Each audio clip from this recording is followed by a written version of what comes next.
Afgelope paar weke gesels ons oor die eerstes, of die onderwerp van die eerstes. Ons het eers gesoek na die koninkryk. Ons het eers gesoek na eerste liefde, wat God se liefde vir ons is, nie ons liefde vir hom nie, eerstes. En daar's baie dinge in ons lewens, dink ek, wat eerste probeer wees en kompeteer vir die eerste plek. Ons gemak is 'n groot probleem. Ons sondes, ons vlees is 'n groot dryfpunt in ons lewens wat eerste wil wees. Maar die Bybel sê, soek God eerste.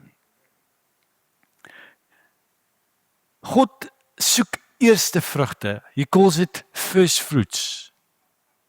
Dis waarin die Here belangstel. Ek hoor daar's 'n paar amens. Dink soos hy eend daar by ons huis wat so skree. En ek dink soos ons begin met hierdie jaar, ons nou al in Februarie wil ons reg begin. We want to start good. We want to start well.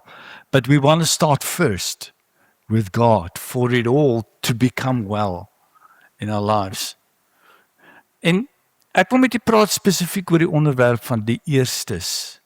Want die eerstes is belangrik in ons lewens. So daarna moet ons gaan na die boek Genesis toe. Genesis is die eerste boek. En alles het daar begin. Tyd het daar begin, die mens het daar begin, natuur het daar begin. En die vrou het daar begin. Die Bybel sê in Genesis 2 dat toe God het die vrou gemaak. En ek wil net by sê, en daarna het God nooit weer gerus nie.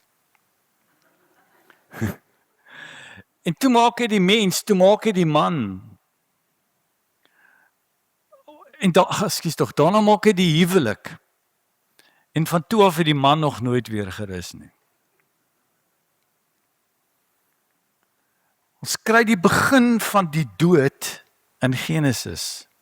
Die begin van die dood. Was daar dood nie. Ons vind hierdie beginsel in die Bybel, ons noem dit the law of first mentions.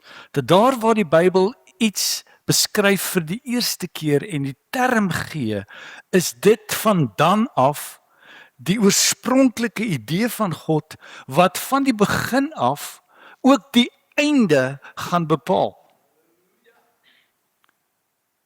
The law of first mentions, the genesis of everything. Want as jy weet waar iets begin het, weet jy waar dit gaan eindig. Die huwelik het begin in die tuin van Eden, maar dit gaan eindig in Christus. Genesis beteken oorsprong, ontstaan, begin. Maar ek wil net 'n paar eerstes noem vanoggend. Maar om met die eerstes te begin, moet ons 'n bietjie begin voor die begin. Sodat ons kan verstaan hoekom die begin het. Wat was voor die Big Bang? Die oerknal, soos hulle sê. The Big Bang. I want to tell you what the Big Bang is. A big God said, light be, and bang, light was. That's the Big Bang. Dis die oerknal. Want daar is tog 'n dimensie voor tyd en voor 'n dimensie voor tyd en ruimte het bestaan. En om van hierdie tydperk te praat, moet ons wat nou in 'n sekere tydsgebonde plek is, moet ons konsepte gebruik wat dinge tydsgebonde maak sodat ons dit kan verstaan. Want ons het 'n konteks van tyd. En selfs ons taal is gebonde aan tenses soos present, past and future tense. Maar kyk hoe praat Jesus. Hy sê, before Adam was, I am. Hy try daai tense uit te figure. I is who I am. Maar wanneer ons van die ewigheid praat, praat ons van 'n dimensie waarin ons bestaan nou in 'n baie groter konteks val.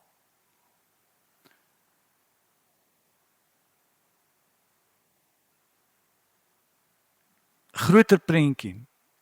In tyd is daar 'n verlede, toekoms, maar in die tydlose ewigheid is daar geen verlede, geen hede of toekoms soos ons dit nou verstaan nie.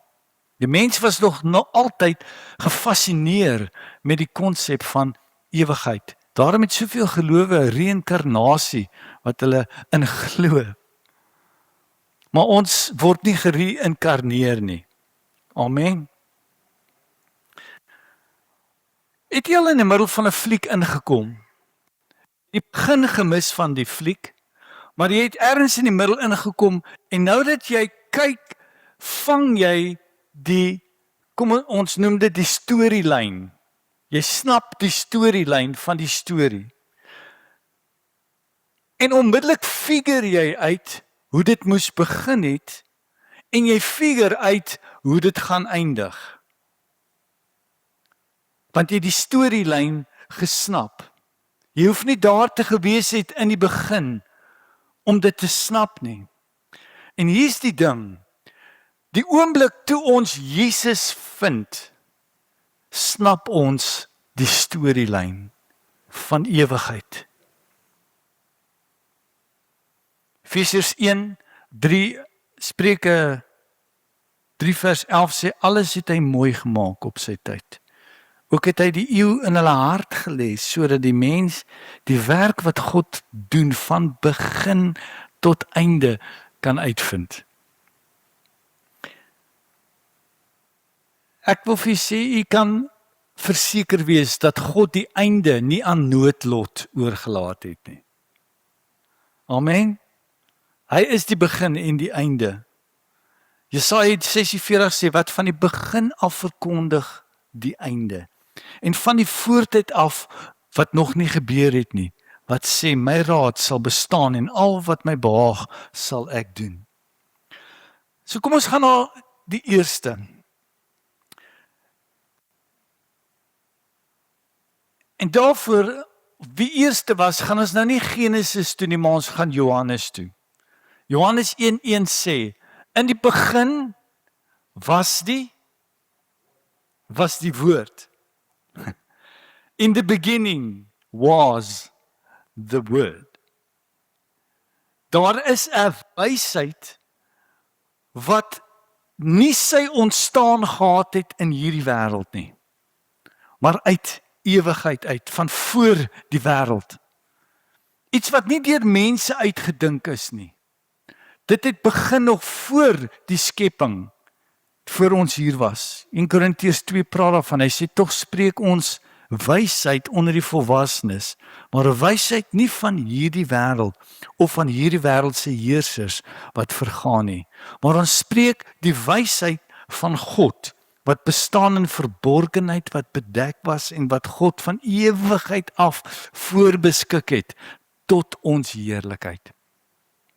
Wat niemand van die heersers van hierdie wêreld geken het nie, want sou hulle dit ken, sou hulle die Here van die heerlikheid nie gekruisig het nie. Ek dank die Here vir die woord. Die woord staan buite tyd, buite distansie, op sy eie. En is nog net so relevant vandag as wat dit was in die verlede en wat dit gaan wees in die toekoms. Ek wil vir u sê, die woord werk nou. Vandag. Matteus 24 sê, die hemel en die aarde sal verbygaan, maar my woord sal nooit nie. Amen. En ek is bly, want die natuurlike riekelm en wêreldse wysheid en mense se filosofie hoef nie my verwysingspunt meer te wees nie. Daar is 'n groter wysheid waarin ek kan intap. Die openbaring van God se karakter, sy intelligensie, sy wysheid is die woord. Die logos. Logos, die woord van die Here, praat meer as net met ons intellek. Meer is net met ons verstand. Dit gaan verby die verstand en dit gryp die innerlike mens raak. Wat jou gees is. En dit is hoe God kommunikeer met jou gees. Sy gees met jou gees is deur sy woord. Johannes 6:36 sê die woorde wat ek tot julle spreek is gees en is lewe. Dis incredible dat God se gees met jou gees kommunikeer.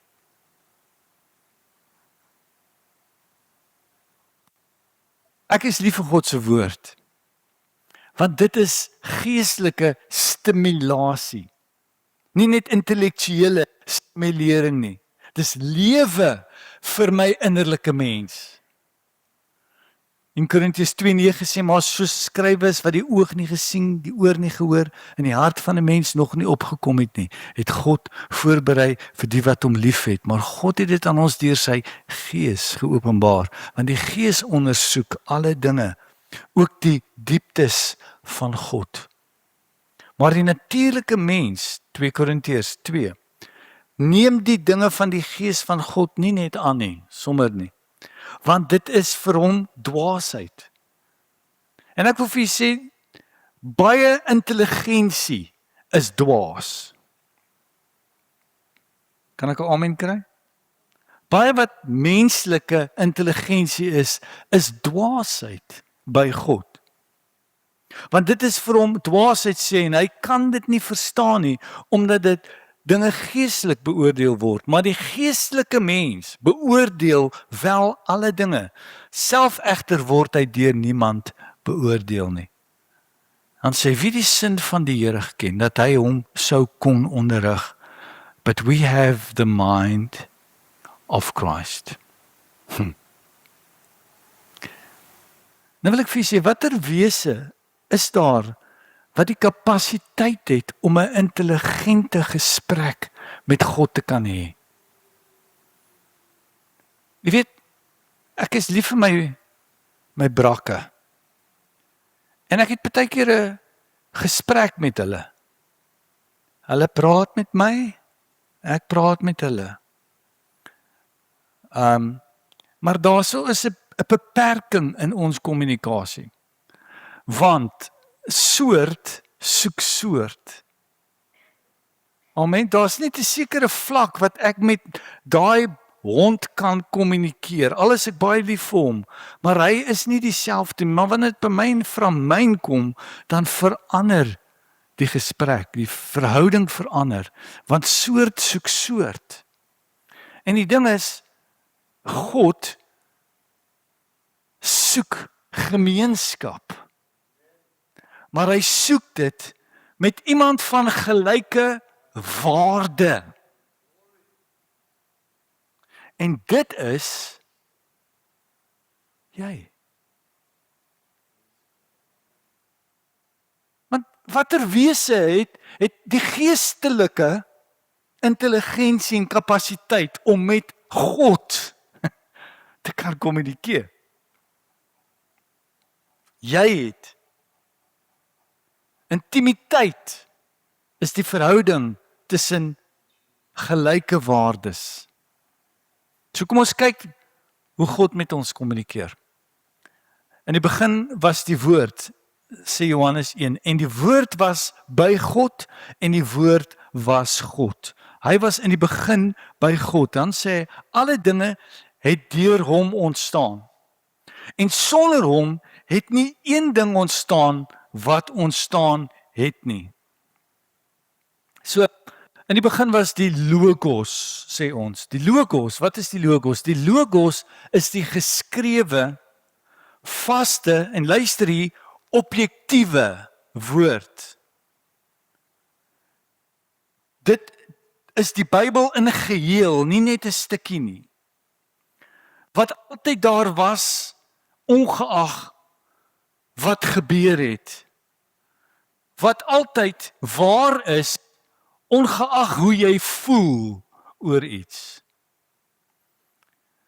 En dan kry ons die Rema woord. Die Rema woord is die gesproke woord van God vir my huidige oomblik. Dis lewende, persoonlike, toegepaste logos woord. Wat die Heilige Gees deur my spreek en tot my spreek. Met ander woorde, 'n woord op die regte tyd vir my situasie. Amen. En in die begin, sê die Bybel, was die woord. En nou sê die Bybel, en die woord het vlees geword. So die logos het Rema geword toe Jesus gekom het.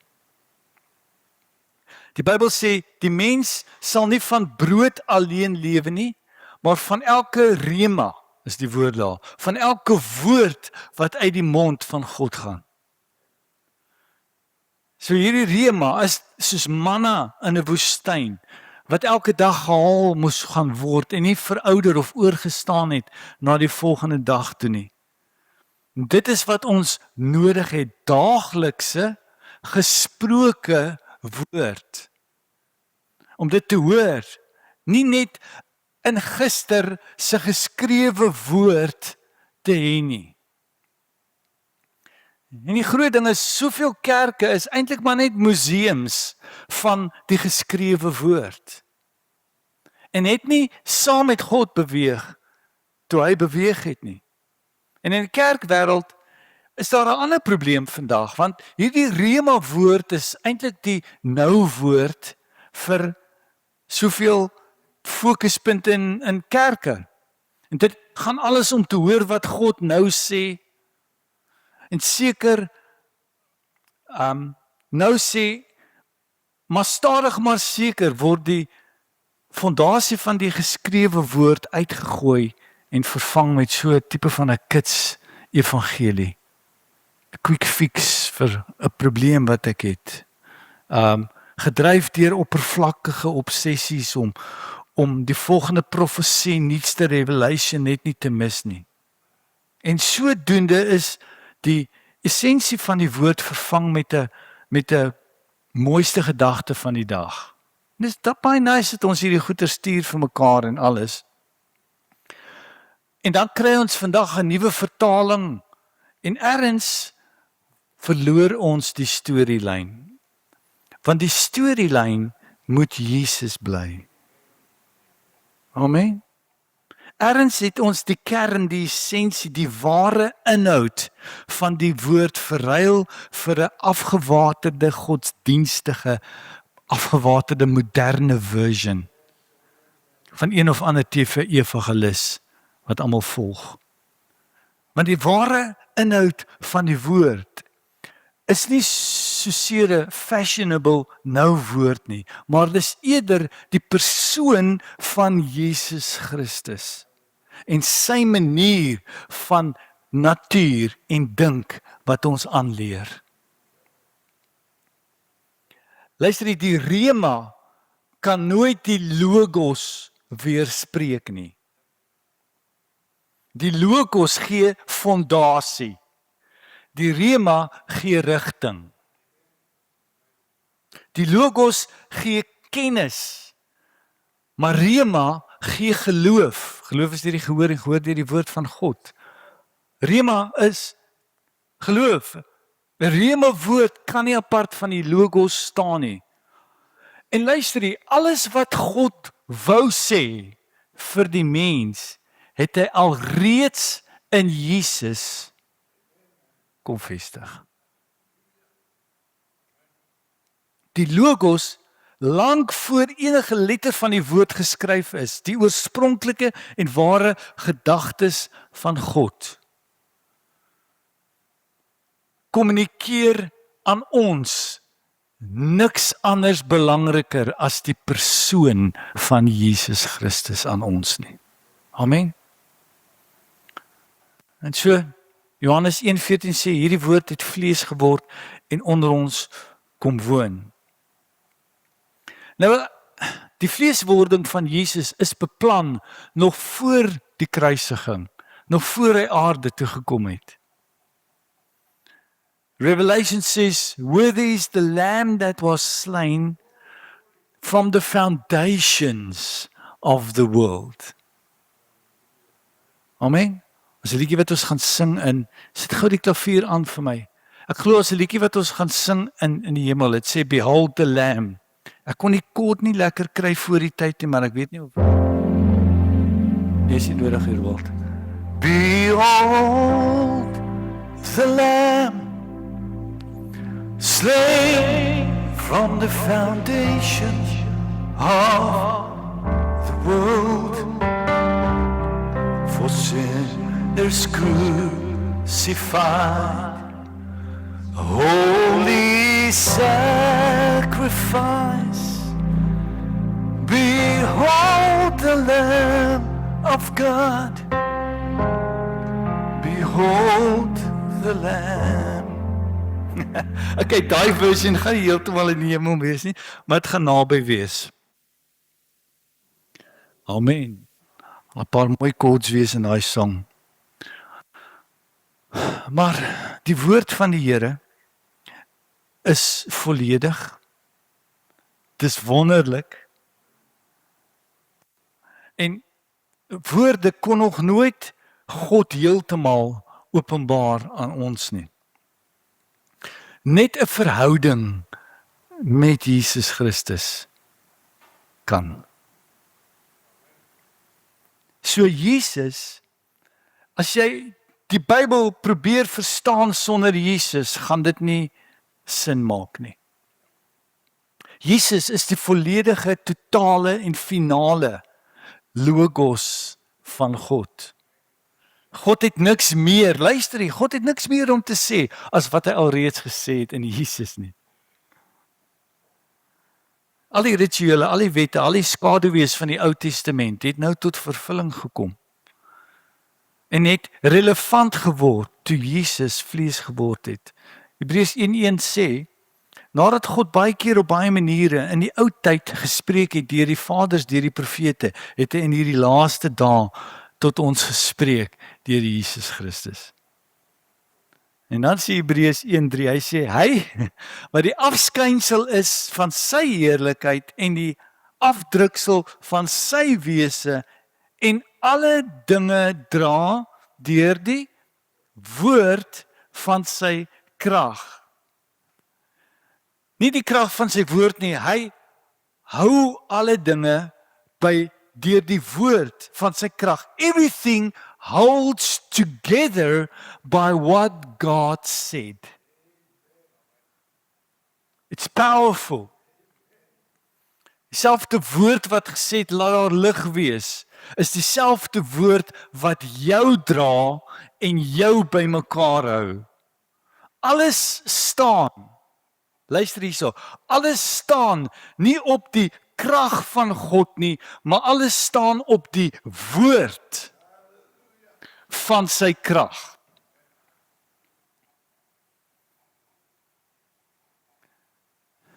Psalm sê, you have magnified your word above your name.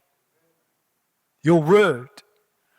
Die woord kan nie verouder nie, kan nie bygevoeg word nie, kan nie verander word nie, is nie afhanklik van jou interpretasie van die skrif nie.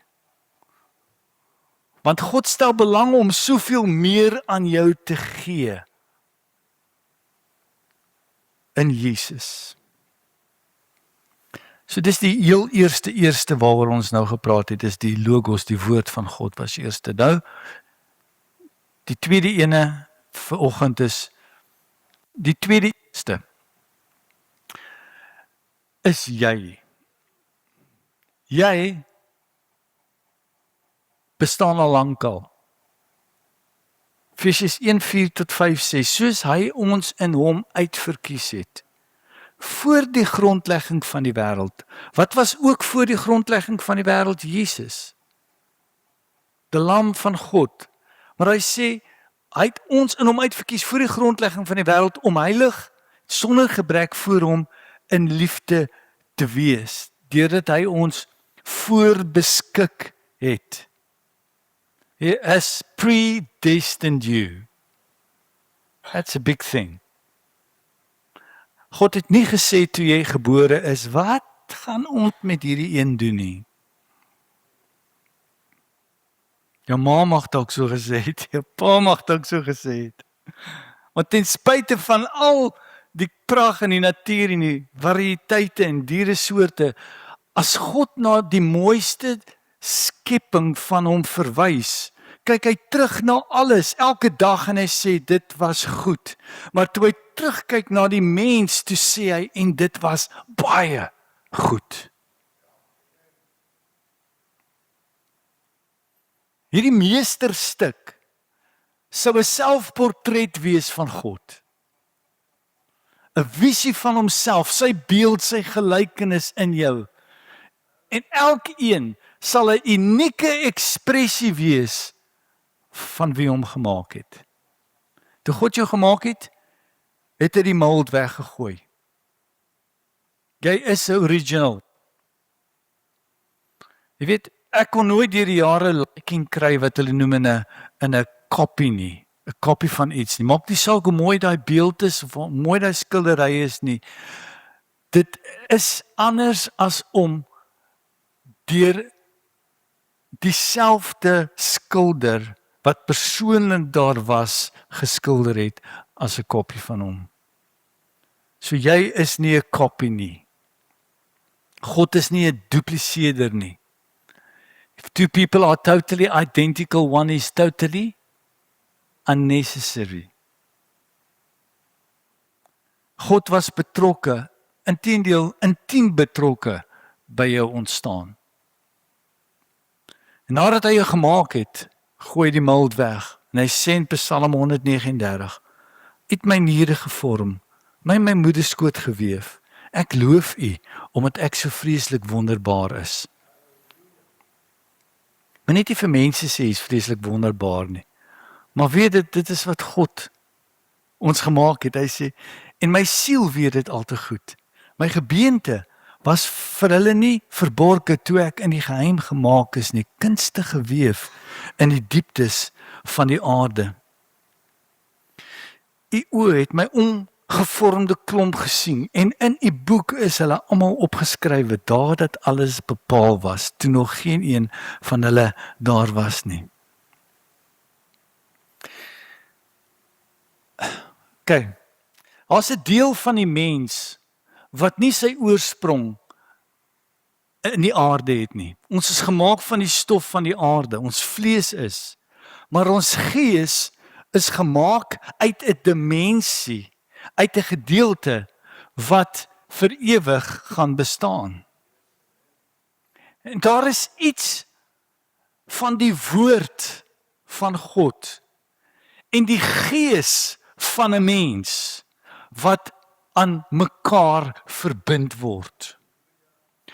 Wat sy oorsprong in God het. Die ewige woord, luister, die ewige woord van God praat met die ewige gees van die mens. Deep calls unto deep. Die mens het 'n ewige verlede, 'n huidige, 'n tydelike hede en 'n ewige toekoms. Wil dit weer sê, die mens het 'n ewige verlede, 'n tydelike hede en 'n ewige toekoms. En ek kan my indink waar ons ontstaan het, en dit het ontstaan uit 'n gesprek tussen die Godheid. Die Bybel sê, kom ons, in Genesis 1, God het gesê, met wie het God gepraat? Dit was die drie-eenheid. Hy het gesê, laat ons mense maak, na ons beeld en ons gelykenis. En dan sê hy, laat hulle heers. So, jy is die inspirasie vir die hele skepping.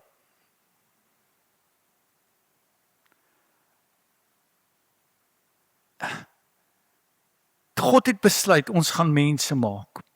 Die mens is eers gemaak op die 6ste dag. Al die ander dinge is gemaak die vorige dae. Met ander woorde, God het geweet wat die mens van gaan hou voordat hy hom gemaak het en gevra het of hy van dit gaan hou.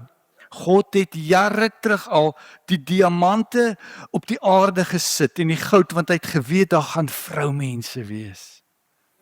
Prys die Here. Hy het geweet vir mans gaan daar tools wees. Diamante vir vroue, tools vir mans. Hy het nie gewag om ons te vra wat ons van gaan hou nie. 2 Timoteus 1 sê, wat ons gered en geroep het met 'n heilige roeping. Nie volgens ons werke nie, maar volgens sy eie voorneme en genade wat ons van ewigheid af in Christus Jesus geskenk is. You didn't choose God. God chose you. Johannes 18 sê, Jesus sê vir Pilatus, hy sê, hiervoor is ek gebore en hiervoor het ek in die wêreld gekom.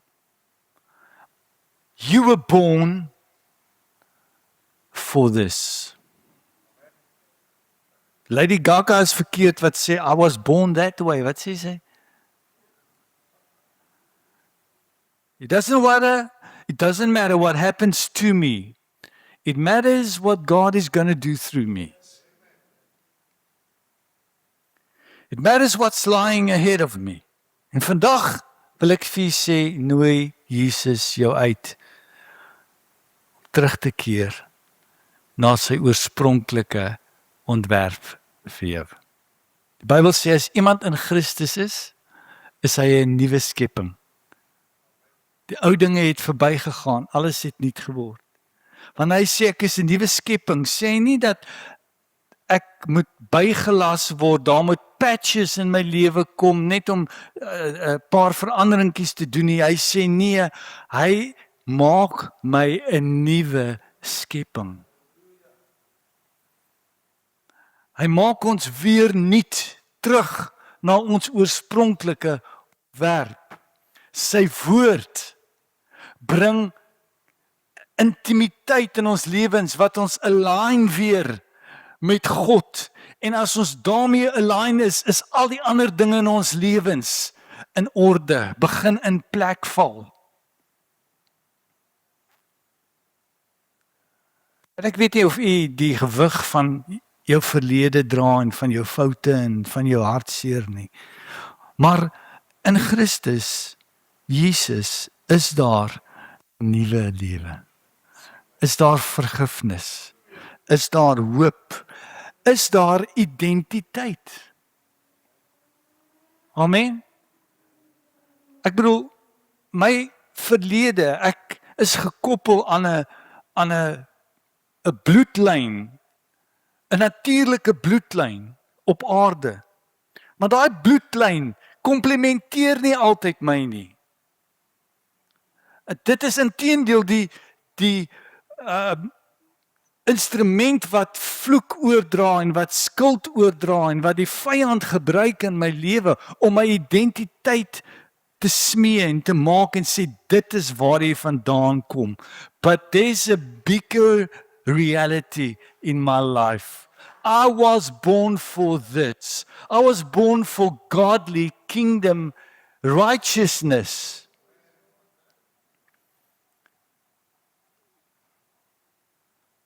Die woord verklaar dat ons in Christus nie net herstel word nie, maar ons word nuut gemaak. Nie opgeknap nie, maar weergebore. The reason I'm born again is because I was born wrong the first time. That's why I need to be born again. So vandag wil ek my ou lewe agterlaat. Ek wil in Christus vergifnis, vryheid en 'n nuwe identiteit ontvang. En ek wil vir julle sê vanoggend, hier is geen veroordeling nie. Hier is vanoggend net genade. Dit is geen oordeel nie. Daar is 'n nuwe lewe in Christus. Ou lewe het verbygegaan. Alles het nuut geword. Het begin in my gees. Begin om sy woord te aanvaar. Begin om my verhouding met Jesus reg te maak. Here, ek wil nie net verbeter nie. Ek wil nuut word.